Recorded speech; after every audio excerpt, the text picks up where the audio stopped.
It's so hard to see the love line. It's so hard to see the love line. It's so hard to see the love line. It's so hard to see the love line. It's so hard to see the love line. It's so hard to see the love line. It's so hard to see the love line. It's so hard to see the love line.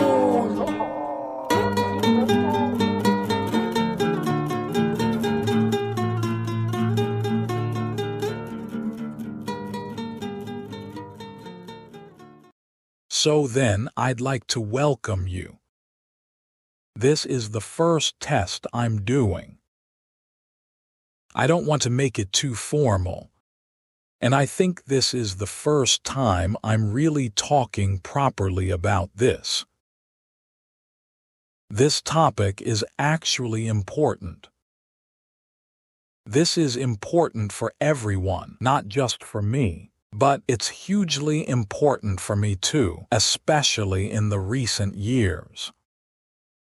But keep in mind that I've been working with head biotech and the fourth law for 17 years.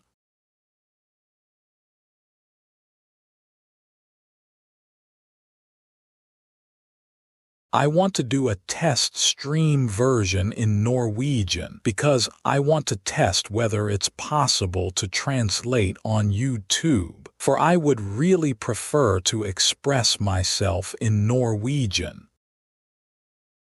The purpose of this live stream is what has to do with NASA Artemis 2 launch and the Artemis program, which is a collaboration between NASA and SpaceX.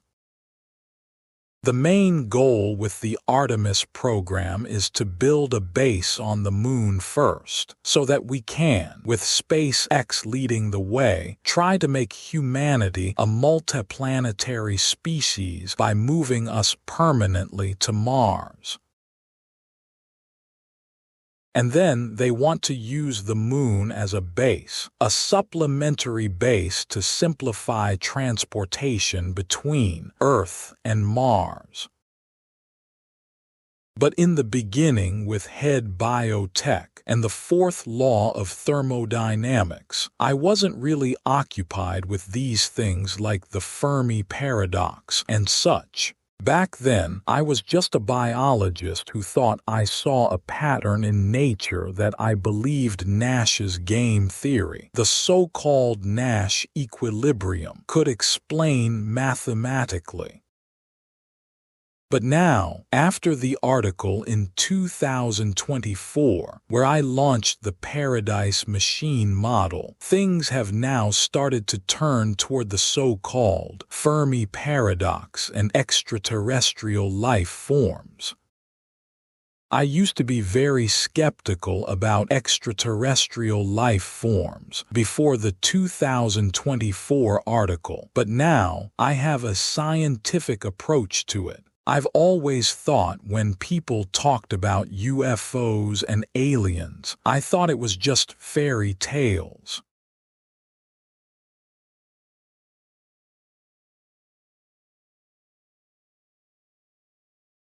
Yes, now we also see direct images from the space station ISS in the background here. As I said, this is a test broadcast. I'm just testing things out in this pilot episode.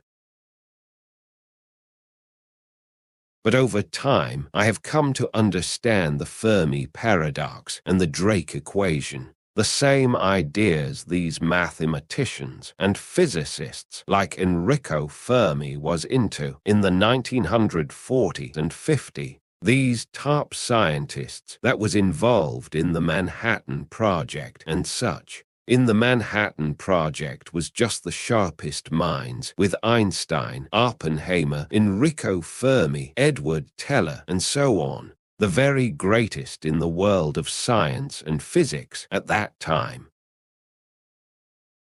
But it was Enrico Fermi who started the Fermi paradox, because he started by saying casually to his colleagues during a lunch break in the 1950s, he said, "We should already have encountered advanced life forms. They should have been here by now." Enrico Fermi was referring to those life forms in the universe.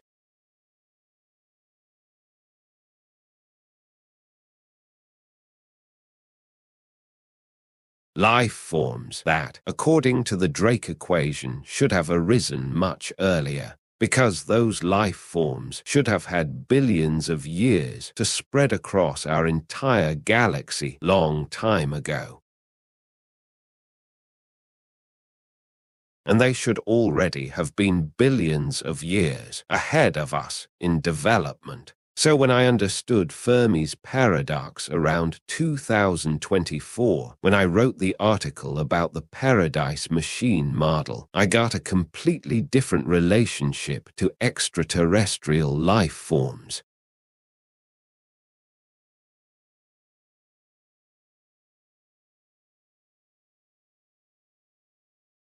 After I understood Fermi's paradox in more detail, then I realized that this is actually solid science. That it boils down to mathematics and probability calculations. And the only question that today's scientists are really asking themselves still is, why is it that we do not see them? What is it that has stopped them from fulfilling Enrico Fermi's calculations? Is it the so-called Great Filter Theory, that there is something in nature that stops all life forms from spreading, and stop them as they try to become a multiplanetary species? So I wrote about this in the 2024 article on the Paradise Machine model. Of the 5 articles I have written on fourth law, I believe the launch of the Paradise Machine model and the approach theory will always be the most important article. The article that made the biggest leap, you could say, and launched nature as a machine. The machine idea was probably inspired by Leonard Susskind. I want to point out that it was Leonard Susskind who probably inspired me during a show called Closer to the Truth. Leonard Susskind is an expert on black holes, string theory. He is a physicist, you can say. It was some time after Leonard suggested the idea of saying nature as a machine. This idea started to churn in my mind. It was some time after Leonard suggested the idea of saying nature as a machine. This idea started to churn in my mind in 2021. For example, what if black holes was machine parts in a bigger machine, in a gigantic paradise machine? Because at that point I already had the fourth law of thermodynamics from 2010 in the back of my mind. So I started thinking that maybe that law of nature, the fourth law, is the program for a machine in nature that produces love and intelligence. Eventually, programmed to produce a paradise state of 100% pure love and intelligence. And I called the theory the Paradise Machine model.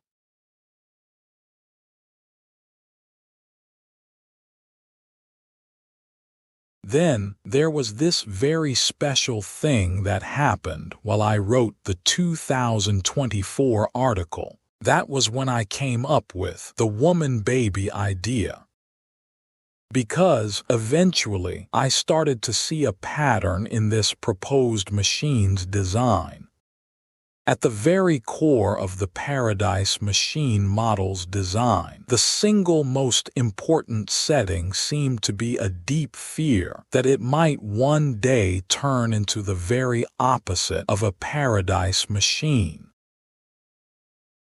as it was designed at its core to avoid the possibility that the machine could ever turn into a hell machine.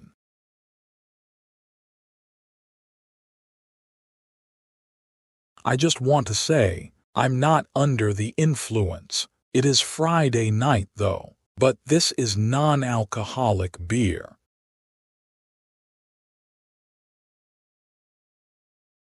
And then,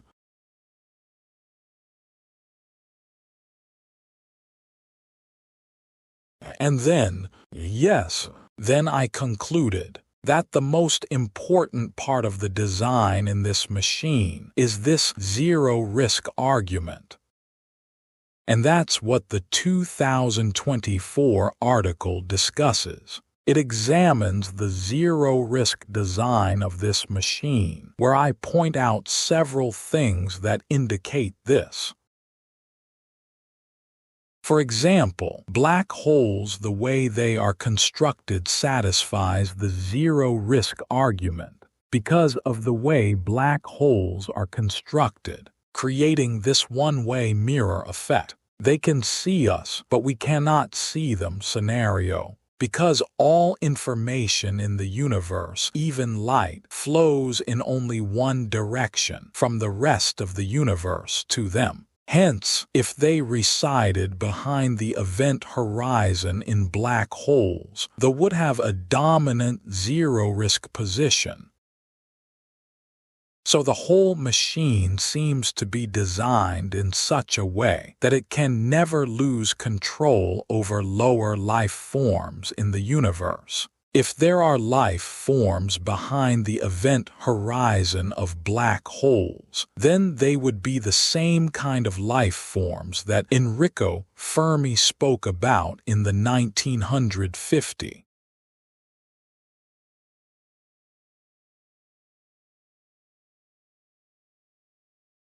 Being life forms that began long ago in the universe and came before us in the universe's queue, so to speak. So I started calling these proposed life forms for Fermi life forms. I suggest that, according to the fourth law of thermodynamics, right from the first article in 2010, the logic of the Paradise formula, referred to as the fourth law, would place them behind the event horizon of black holes, and that there are two reasons for this. One is that black holes are places where mass energy may effectively disappear. As the Paradise formula states, the task of the machine is to convert mass energy into love and intelligence, and to remove mass energy. As also mentioned, black holes are a place where they can satisfy the zero-risk argument, a place where they can reside 100% risk-free. Meaning that they can observe all other life in the universe risk-free. So if new life forms should emerge in the universe like us, we never have a chance to see them. Just like the police use one-way mirrors so that they can see the person being interrogated, but the one on the other side of the mirror cannot see the police observing them. Because zero risk has something to do with information. That is, whomever controls information always has a great advantage. In the latest 2025 article, information has become hugely important, even being what might have triggered the zero-risk signal. In that recent 2025 article, I go more deeply into the philosophical aspects of quantum mechanics, but I won't go into that now. In any case, I would say that the 2024 article is the most important one.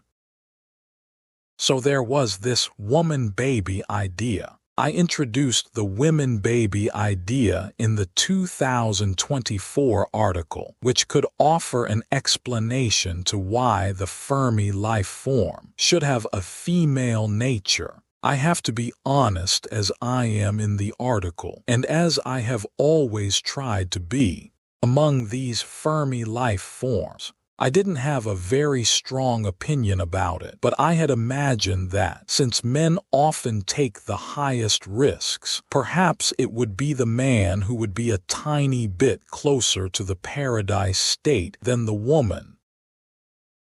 However, the woman-baby idea argued that women would be a more energy-favorable vehicle for producing extreme levels of intelligence, that the machine would favor the women due to the zero-risk argument already mentioned. I did not really connect the paradise state or the Fermi life forms with women until I was working on the 2024 article. That was when I first began to imagine this in relation to children, the woman's relationship to a baby. Because then we arrive at a zero-risk situation. And suddenly, if the zero-risk design of the machine is correct, she would have an extreme advantage. Because when I came to understand the zero-risk design in the Paradise Machine model, I saw that the zero-risk argument should govern the entire system. The absolutely most important thing for the machine is never to lose control, never to risk that evil could take control over the machine. In the relationship a woman has with babies and small children, one could say she has certain advantages. It is natural for both men and women to be protective toward children. However, the woman has a distinct biological role. She is biologically designed for childbirth and nursing, and many of the physical characteristics of the female body are clearly connected to supporting and nurturing an infant. In that sense, aspects of female morphology, that is, physical form, are oriented toward the needs of the child. And psychologically as well, many women may be strongly inclined toward caregiving and protection. My thought was that when a woman encounters a zero-risk situation more generally, she might unconsciously associate it with the vulnerability of a baby. From that perspective, she might be less likely to fall into what I called the zero-risk trap of the machine. Perhaps, compared to men, she would be somewhat less disposed toward reacting in a purely instrumental or confrontational way. Men, shaped historically by roles such as hunting, warfare, and exploration, might be more inclined to push forward, overcome, or neutralize a situation and then move on. By contrast, when a woman encounters something fragile or risk-free in that specific sense, it might more readily activate caregiving qualities, care, protection, and concern for the vulnerable. Then there is the fourth law of thermodynamics, which suggests that we should now be entering the exponential phase of the curve, where the production of love and intelligence begins to rise toward the paradise state. According to the theory, we would be in a very critical phase at this point, with a dramatic increase ahead in the production of both love and intelligence. We should now close in on the paradise state.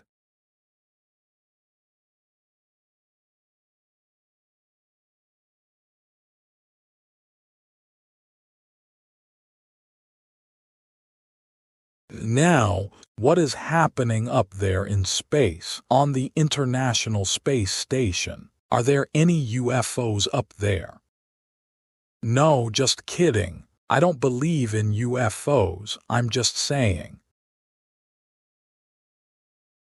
So yes, because really, the woman is the perfect way to produce intelligence. Because if nature should secure itself against being dominated, then the woman will be the perfect carrier of extreme levels of intelligence in relation to the man. Because she will be a much more effective way for nature to prevent the new highly intelligent life form from using its intelligence to turn against nature. This is stated in the so-called Casino Owner Rationale in Part 2 of the 2024 article.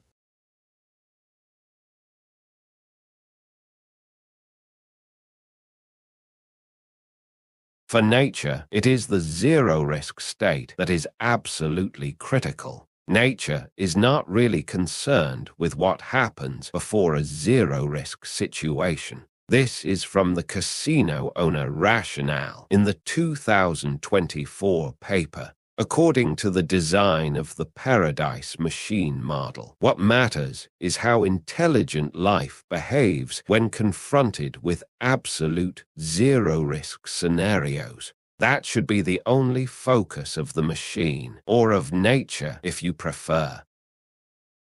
If zero-risk strategies are not stopped, the casino owner would go bankrupt. If you imagine that nature has a hidden ego somewhere, a hidden casino owner running nature, if you like.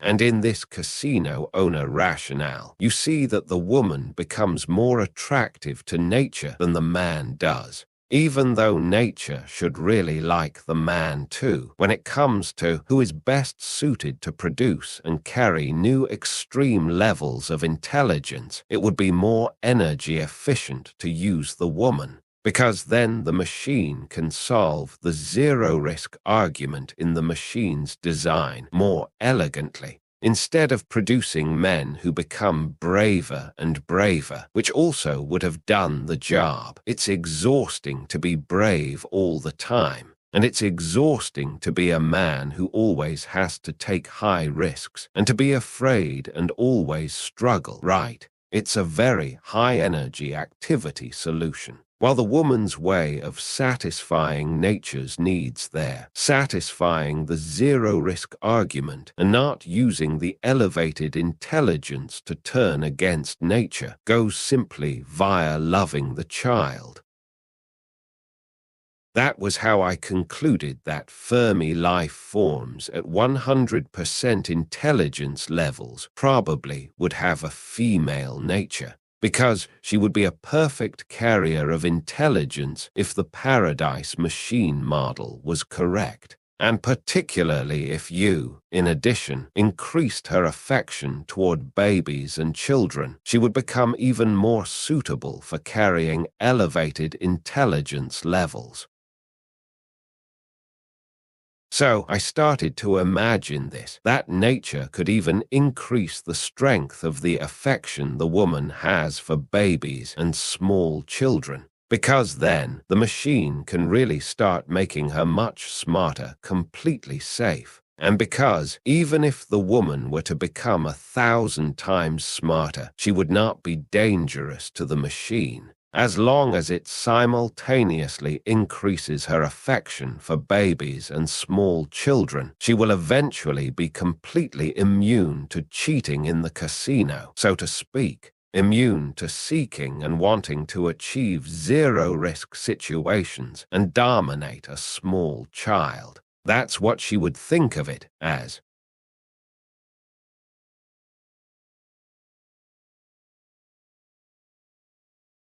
And then the idea of a timeline for an approach by the Fermi lifeform started. Then this Paradise Woman story from 2006 came back. I always thought that what happened then almost 20 years ago was really just nonsense, especially considering everything that was going on. I hadn't been sleeping much. During that period, I was trying to build self-discipline. I kept reading and reading and reading because I had great difficulty reading for long periods. But I had to push myself. I felt like I had a knife to my throat. I was having serious problems in my first years at university, so I needed to do something drastic to fix it. I began experimenting with how much I could read in order to train my self-discipline. It worked, but it was also exactly at that time period that all of this with the Paradise Women happened.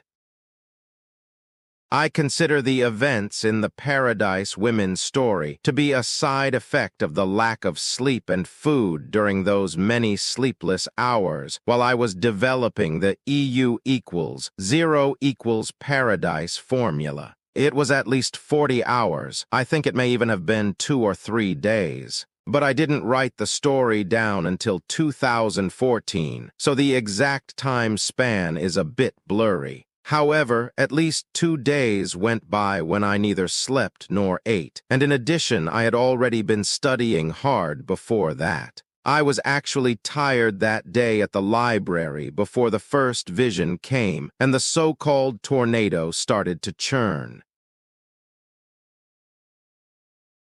I know today that, after about 48 hours without sleep or food, your brain can start to hallucinate. But the woman-baby idea came 20 years later, while I was writing the Paradise Machine article in 2024. As just described, in that machine model of nature, the Fermi life forms are supposed to be women, or at least having a female nature. It now seems logically consistent within that framework. The idea that nature would use women to carry elevated intelligence. And the Paradise Women from 2006 were women as well. In the so-called Paradise Village that I saw during those hallucinations, it appeared that this was exactly what they were doing there. I am not lying and I am not exaggerating. That is genuinely how I experienced it. At least I can prove that I wrote the experience down in 2014.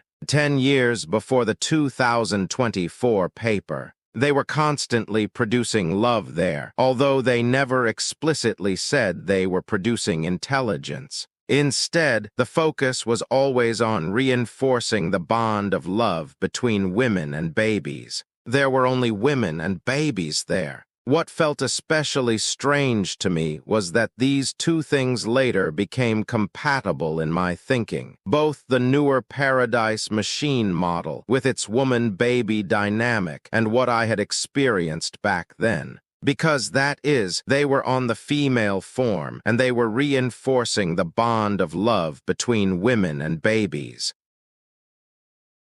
I'm not cheating here. It wasn't as if, in 2024, I suddenly decided to make the old story fit the new model. That's not how I work. I wouldn't have continued with this for so many years if that were my approach. I have a genuine interest in the subject, and that interest comes from a kind of respect for it. I'm not interested in having a false theory. That would be boring to me. I think most serious researchers would recognize this mindset. If you truly care about science and research, you're not interested in lies because lies are a waste of time. That's something I need to be clear about. I understand that some people will always claim that I'm a fraud, that everything is fabricated, or that I have mental health problems. I'm aware of that, but this is not bluffing. It isn't bluffing at all. The women-baby idea probably came to mind because I had started to delve into the concept of a potential zero-risk design in nature, viewing nature as a designed machine. The discovery of the first interstellar object, Ouamuamua, was also part of the picture. Just a few days after the women-baby idea emerged, the approach theory began to develop at full speed. These things can probably be documented, since I wrote the 2024 article live on X. I wrote and published the entire article openly on the X platform over a period of about 6 months in 2024. so the chain of events during the article should have been documented electronically somewhere. After I came up with the women baby idea, I immediately connected it back to what happened in 2006. That connection is the reason I felt confident enough to launch the approach theory. You have to remember, that was when the approach theory really began to take shape.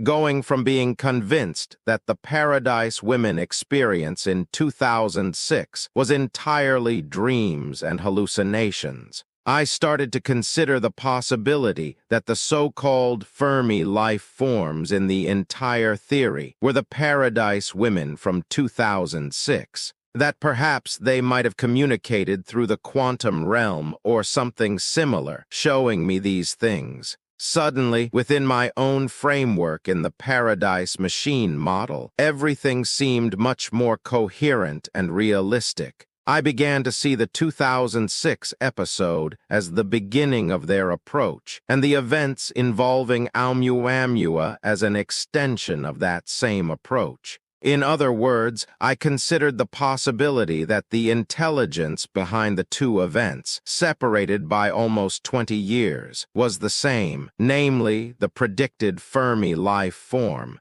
and that they had approached Earth ever since about 2006. I also imagined that their approach was manifested in their ability to send stronger and stronger signals, starting with what I interpreted as weak communication attempts in 2006, and later being able to influence actual physical objects, such as interstellar objects, almost 20 years afterward. The approach theory interprets this as a sign that they are moving closer and closer to Earth. Moreover, it suggests that they will continue to move closer until they have 100% control of the situation on Earth. According to this line of reasoning, their decision to approach Earth was triggered by their receiving a zero-risk signal around 2006. Within the framework of the Paradise Machine model, the Fermi life form, or the machine, if you prefer, would interpret this zero-risk stress signal as an indication that someone might be willing to actively harm a child. Such an act would be considered totally unnatural and, in the context of the machine model, would be defined as evil. Hence, their mission in approaching Earth would be extremely serious to them. As already discussed, if not stopped, it could end with the machine being taken over by an evil life form sometime in the future.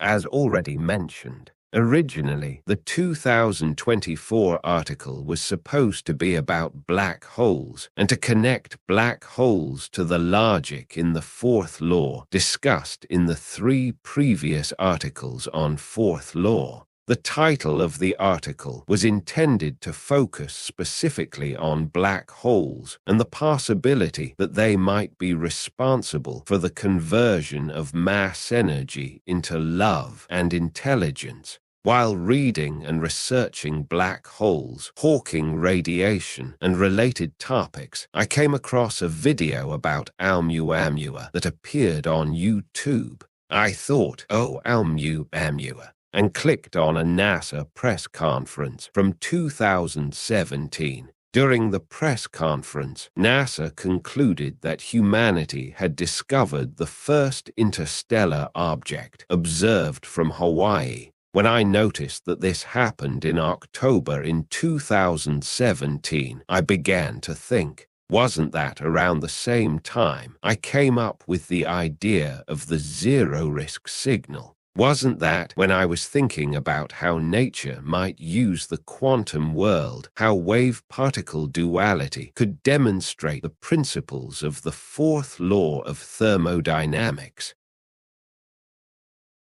Then, after doing some investigations on my computer, I could confirm that it was indeed that summer in 2017 the ideas to the third article in the series came to me. In addition, I also found the specific date, October 19, the day scientists realized that Ouamuamua was interstellar to be special. October 19 in 2017 is the official date of Ouamuamua's discovery as the first detected interstellar object by humans. Although it had been observed from Hawaii a few days earlier, it was on October 19 that researchers understood it had to be interstellar. At first, it appeared as just a small dot on a screen among many other dots. But because of its unusual orbit and extreme speed, it after some days stood out clearly from all the other objects being tracked. That was when they concluded it was an interstellar object on October 19, 2017.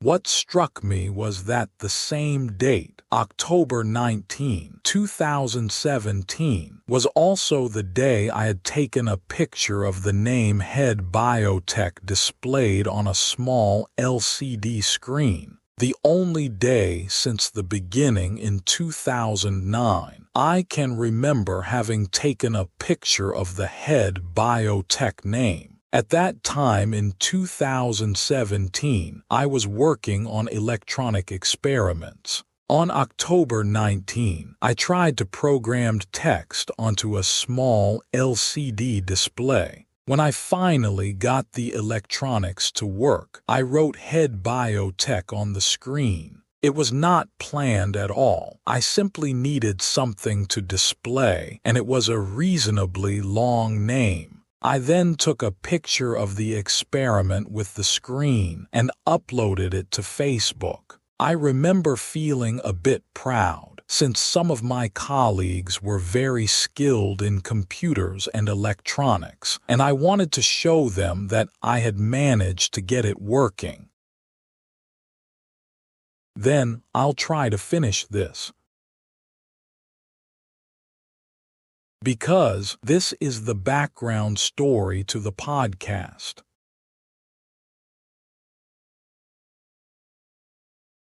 But it was not until 2024, while writing on the Paradise Machine article, that I went back and checked these dates on Facebook and on headbiotech.com. That was when I saw it clearly. On that exact date, the post shows the name Head Biotech. October 19, 2017, the exact same day as Ouamuamua was detected. A very important date for humans on Earth. In addition, on June 18, 2017, before Ouamuamua was officially discovered, the elongated stone-like object was already inside our solar system, even though no one knew about it at the time. So, it was in that summer Ouamuamua entered our solar system that I came up with the idea that the fourth law could explain wave-particle duality. That was when the idea of the zero-risk signal truly began to form, that a universal zero-risk signal might be detectable in the quantum world and could potentially send a completely unique quantum signal out into the universe. However, in the third article, I did not develop that idea much further. I did not suggest that such a signal was being sent to another life form or anything like that. I simply considered the possibility that nature might use the quantum world to transmit something like a stress signal out to nature and the universe. Then 3I/Atlas appeared in July 2025, 1 year after the launch of the Paradise Machine model. Its arrival in July 2025 became something that could be discussed in detail, which I do in the 2025 article. In the two final mini-articles, I go even deeper and explain why. But briefly, when I examined the trajectory of 3I/Atlas, particularly how it moved behind the Sun relative to Earth, I began thinking about the probability of such an alignment happening purely by chance. Around that time, Avi Loeb and his colleagues at Harvard also commented on how unusual the new interstellar object's behavior seemed. I was relieved that respected researchers were openly discussing the statistical strangeness of the trajectory. That provided at least some academic grounding for raising questions about it. The approach theory proposes that if a highly advanced intelligence, whether biological or machine-based, exists, it would be programmed to avoid losing control. This, due to the zero-risk design in the machine model explained earlier. In that sense, it would do anything to maintain dominance and caution. As it approached the origin of a potential zero-risk signal, in this case, Earth, the life form would likely behave extremely carefully and strategically to obey to the zero-risk design. This is how I interpreted the unusual trajectory of 3I/Atlas within the framework of the Paradise Machine model and the approach theory. It does not mean that I claim an alien civilization is attacking Earth, as Avi Loeb and them at Harvard was worried about. Rather, in my framework, such behavior would represent extreme caution, not hostility, and would ultimately reflect their origin being love and intelligence at a very advanced level. According to fourth law, most life on Earth is fundamentally good. While we make mistakes, we generally belong on what we would call the good side. The idea in the articles is that such advanced beings would be even more aligned with love and intelligence than we are, not enemies, but potentially helpers. This is why 3I/Atlas became so important within my framework, and why I wrote further articles, including the 2025 article about faster-than-light FTL signaling. In that article, I explain how the zero-risk signal could theoretically be triggered in the quantum world, and how this relates to the no-communication theorem. My argument is that the no-communication theorem does not contradict the Paradise Machine model. Instead, I interpret it as reinforcing the asymmetry that advanced intelligences might have capabilities beyond ours, while we remain limited by Einstein's relativity and the speed of light. In that sense, our inability to use FTL communication would be part of the built-in hierarchy of the system, making sure that the Fermi life form always maintain a dominant zero-risk position in the universe, as they are the only life form that can communicate faster than the speed of light.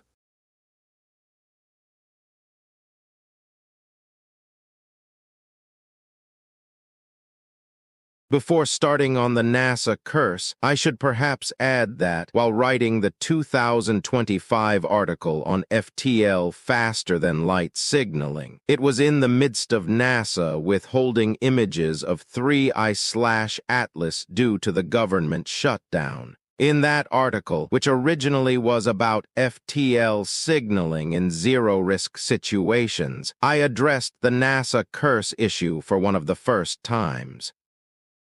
I never anticipated that a crisis would follow, but the principle that this withholding of information was problematic had already been mentioned in a by-sentence in the 2025 article. First, I want to say, NASA is one of the most respected scientific organizations in the world, employing thousands of highly qualified and dedicated people. I want to be very clear. I do not wish to accuse or undermine the integrity of the scientists working there. Many researchers, whether at NASA, Harvard, or elsewhere, are driven by genuine curiosity and integrity. In my mind, you can't become the best in your field if you don't have a genuine interest for what you are doing. However, because of the weird trajectory of 3I/Atlas relative to Earth, when 3I/Atlas passed relatively close to Mars before going behind the Sun, public interest was intense. NASA had cameras on Mars and on orbiters such as MAVEN. People were eager to see clear images, especially because speculation online had grown. Some even suggested the object might be artificial. However, around that time, there was a government shutdown in the United States, which affected NASA as well. The release of the images of 3I/Atlas was delayed by 43 days. Officially, this was due to the shutdown.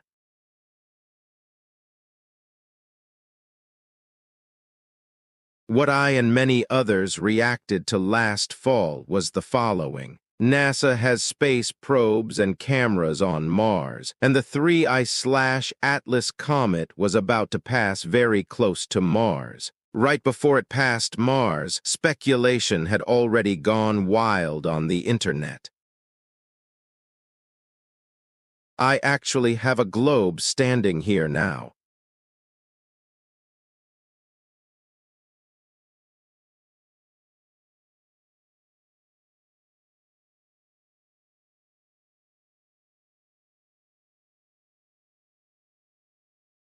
Let's see here.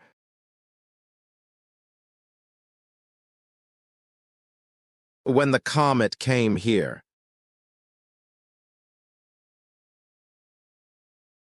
If this is Mars, then 3I/Atlas passed very close to it. NASA has space probes and cameras both on Mars and orbiting Mars. Then, the 3I/Atlas comet was about to pass very close to Mars. Right before it passed Mars, speculation had already gone wild on the internet. Speculation on the internet had gone wild that 3I/Atlas might be a spaceship or something else extraordinary.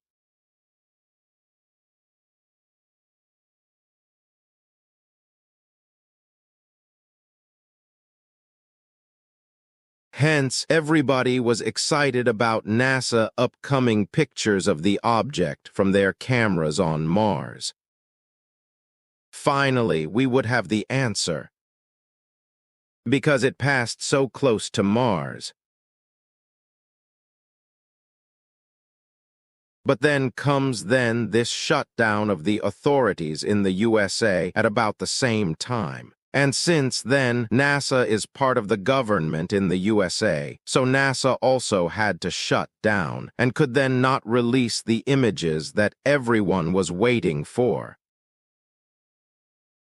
I remember that I was actually really angry. I thought, now NASA is just going to shut down or pretend to shut down because they want to find out for themselves first, using NASA-owned images from Mars. They were probably very interested in that comet and in what it actually was, as the rest of us were. In other words, they could make sure it wasn't, for example, a spaceship or something like that after its weird trajectory.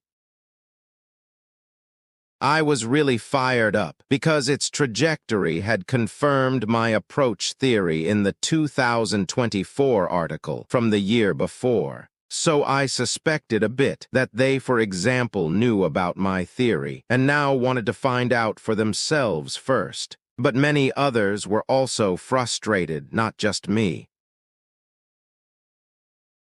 I believe it is important to remain civilized in discussions about this. Accusations without evidence is not constructive in the long run. The principle of innocent until proven otherwise should apply. That said, I personally felt frustrated at the time and wondered whether NASA might have wanted to analyze the data internally before releasing it publicly. But that remains speculation, and I acknowledge that.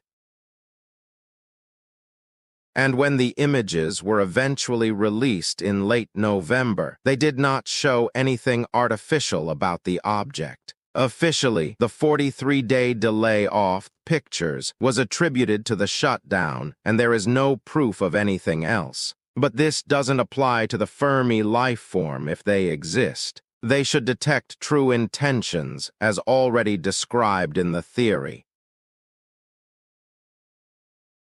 Within the approach theory, the hypothetical advanced intelligence, whether biological or machine-based, would not be deceived by human institutions. If the Fermi life form exist, they would act according to their own objectives, which in the theory involve preserving their own paradise state and preventing potential threats. Hence, they shouldn't have ignored NASA actions, no matter what the intentions were actually. I have later described the situation as that NASA positioned themselves between a grizzly bear and her cubs. So if the delay of information created a response from the Fermi life form, that is actually logical according to the approach theory. And this is the core reason why I'm sitting here now, after what seemed to be a NASA curse beginning on December 6, 2025. The point is that if the Paradise Machine model and the approach theory are true, their reasoning for approaching Earth and sending their signals to all of us is very serious to them. It's not like they are coming here on vacation or anything like that. When I use the term Fermi life forms, I am speaking hypothetically. It could represent biological beings, or it could represent a form of advanced machine intelligence. The theory suggests such intelligence would be deeply connected to love and intelligence as fundamental principles. It would recognize innocence, care about children, and act with empathy.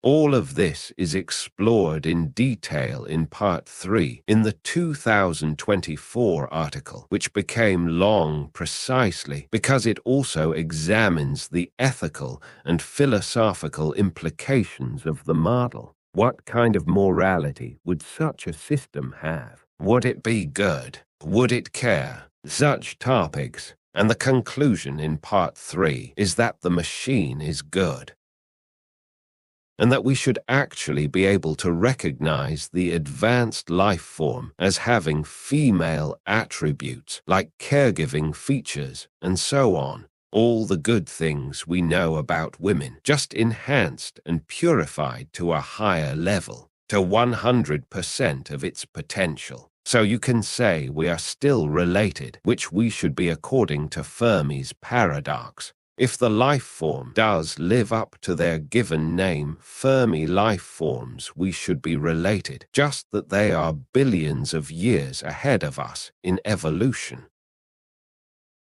If such beings are approaching Earth, the theory proposes they would attempt communication gradually, preparing humanity for the good news, rather than acting aggressively. Any perceived hostility in trajectory would instead reflect caution and strategic positioning.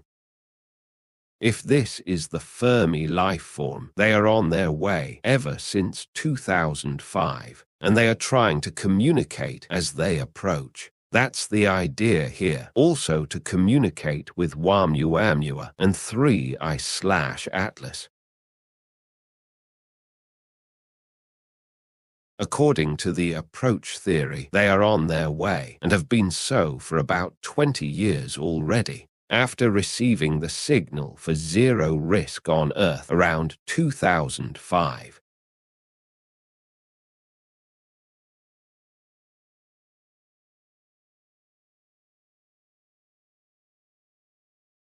So, as mentioned, I sort of warned NASA about this delay of information in the recent 2025 article that this was not good. But it wasn't until NASA lost contact with MAVEN in December 2025, about 14 days after the delay had ended, that I started to flirt with a NASA curse scenario.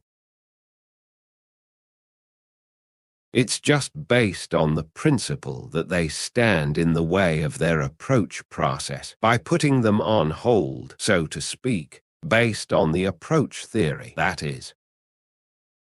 You can say that we who didn't like NASA delay of the 3I/Atlas pictures had our own reasons because we were curious. But for the Fermi lifeforms, it should have been a much more severe situation. According to the approach theory, they responded to a zero-risk signal when they started their approach, which eventually means that their paradise state of 100% love and intelligence could potentially be in danger. Hence, being interrupted in that process should, in theory, not be taken lightly.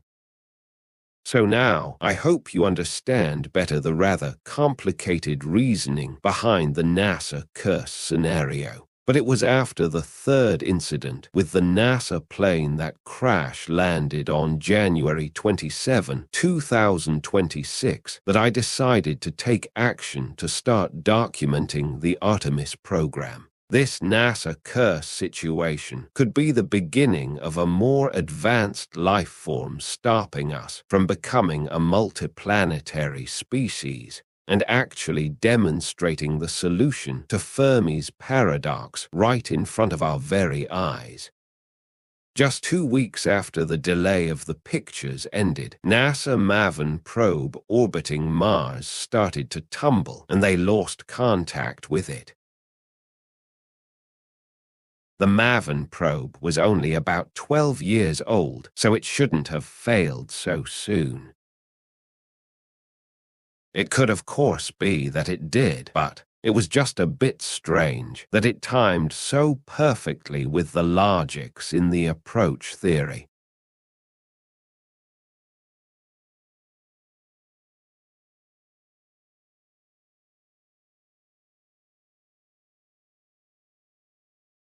Then it is.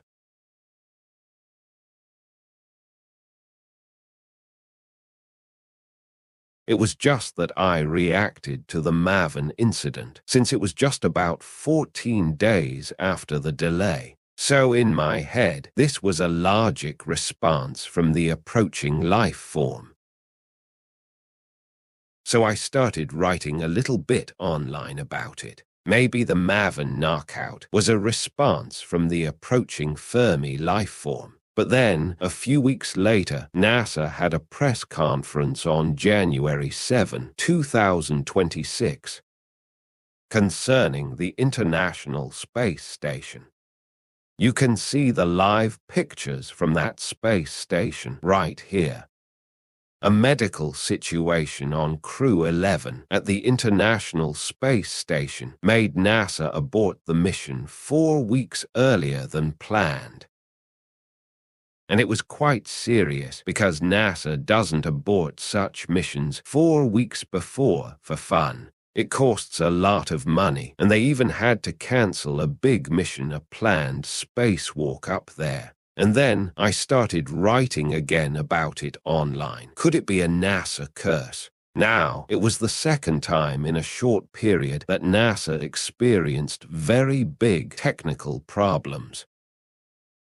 And then we come to January 27, not long ago, when this NASA plane crash landed in Ohio. Then I was writing like, okay, now it really can be a NASA curse, right? Because it had now happened 3 times. And if something should happen with the Artemis 2 launch February 8, then this starts to become very strange. Perhaps we have come to the same point in evolution where other life forms in the universe died previous civilizations that never managed to become a multiplanetary species, the point they also failed. Perhaps they encountered the same so-called curse, where nature or the machine is now on its way to stop us in the same way.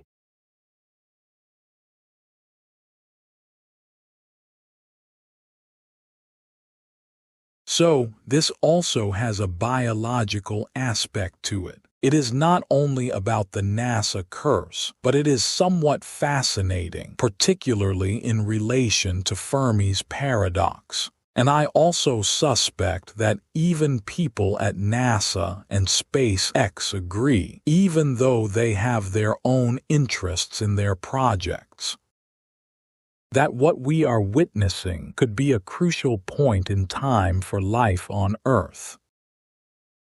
That the solution to Fermi's paradox was always the zoo hypothesis, that it is actually Fermi life forms that are approaching us after we triggered the zero-risk detection mechanism in nature.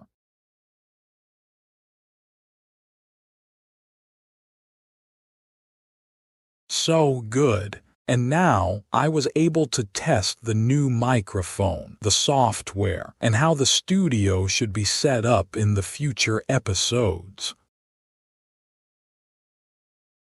So if something happens with the Artemis program, then I think it could be a big signal that things are happening. And if it really becomes serious, if it escalates so much that it's not just me noticing it, but everyone starts asking, what is happening now? Let's say, for example, that SpaceX's satellites start to fail and crash into each other, or perhaps the space station explodes. If such a scenario were to unfold during 2026 or 2027, then this broadcast would become important. Remember that these life forms don't experience time the way we do, so it's not necessarily something that has to happen immediately. I assume it might happen gradually. If further into 2026 such things begin to occur, then this broadcast becomes important because it would mean that my theory may have been correct all along.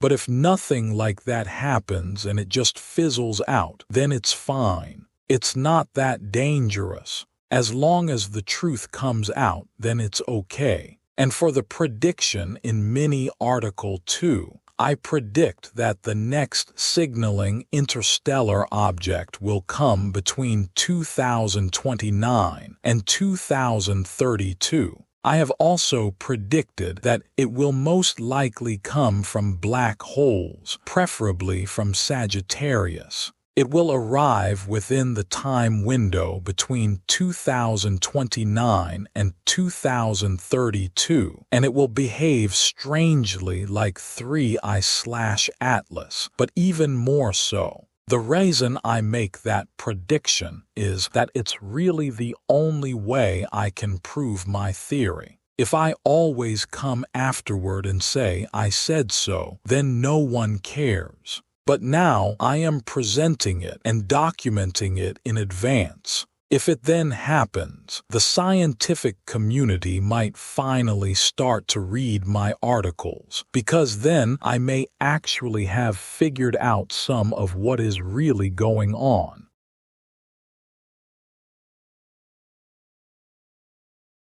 Yes, so when I'm first here and sitting here, now I'm kind of finished with the pilot episode. This was the build-up to it with NASA and the Artemis program, and why I now want to cover this live. Because I want to document it. I notice that when I discuss these things and skeptics come on when we discuss them on Reddit, and so on, then the skeptics say things like, no, this is just nonsense. You don't understand anything. You don't know what you're talking about. It's just nonsense. You're making it up.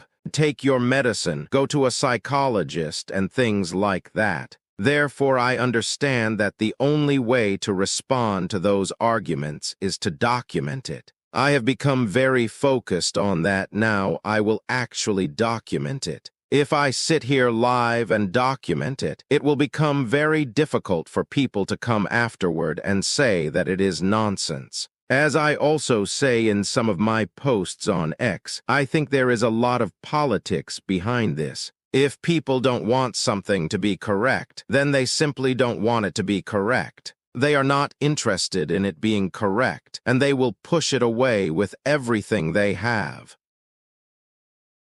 Very often these skeptics are probably highly educated people, perhaps working at universities or similar institutions. If they don't want you to be right, they will use all their intellectual capacity to undermine you. I have 2 master's degrees and things like that, but I don't have a professor title. I have never had a formal research title. The only research position I have had was in head biotech.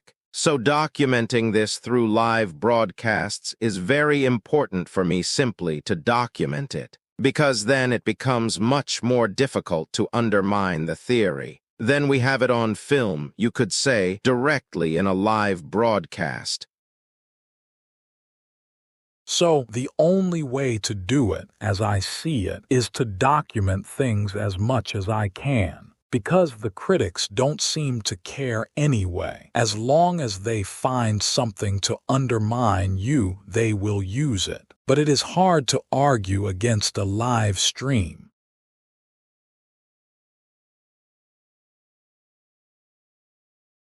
At last, there is also another thing I want to say about the Fermi lifeforms that I have gradually become aware of. In my articles, I have sometimes referenced the Bible. Not much, maybe only a handful of times over the last 20 years, but these themes almost resemble biblical scenarios. This idea of paradise and more advanced life forms approaching Earth has a certain biblical dimension. Sometimes I have referred to a few Bible verses. What was interesting with the paradise women idea and how this paradise unfolded is that the woman-baby concept helped support this narrative if these Fermi life forms are connected to that idea of paradise women. Not that I was physically sent through and ended up on the other side of an event horizon, but perhaps they simply showed it to me through some form of control over the quantum world, for example. What is interesting is that in the Bible, in Isaiah 66, paradise is described almost as God becoming like a woman.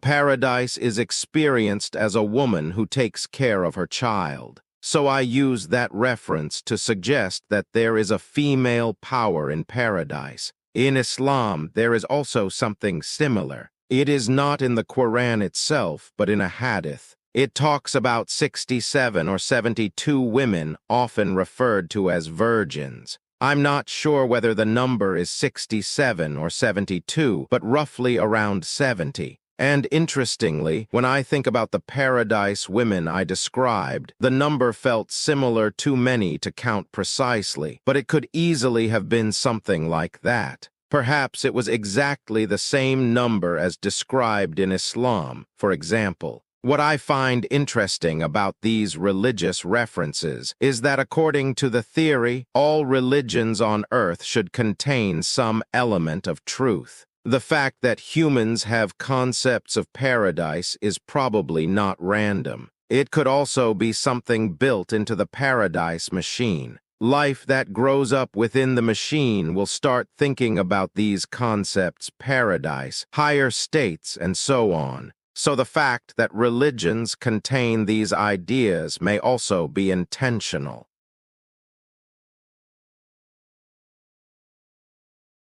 In that sense, religions themselves might also be something the paradise machine wants to exist. I'm not saying I believe in all of them in a traditional sense. My argument is that all religions should, according to the theory, contain at least small pieces of truth, as most of them have been developed in natural chaos, in which love and intelligence should be the product what the paradise machine wants, you could say. That's why it is interesting that both Christianity and also Islam contain clear references to women in paradise. I don't know as much about other religions, but those two I know best. And both contain very clear references that reflect aspects of the Paradise Machine model. So I think I have now covered the most important points. It has been more than an hour, and I must say I'm tired. I get tired myself sometimes of these topics, but I see this as important topics, so it's good to have it recorded. So I will stop the recording now. This was not live, but I have tested the equipment, the microphone, and so on.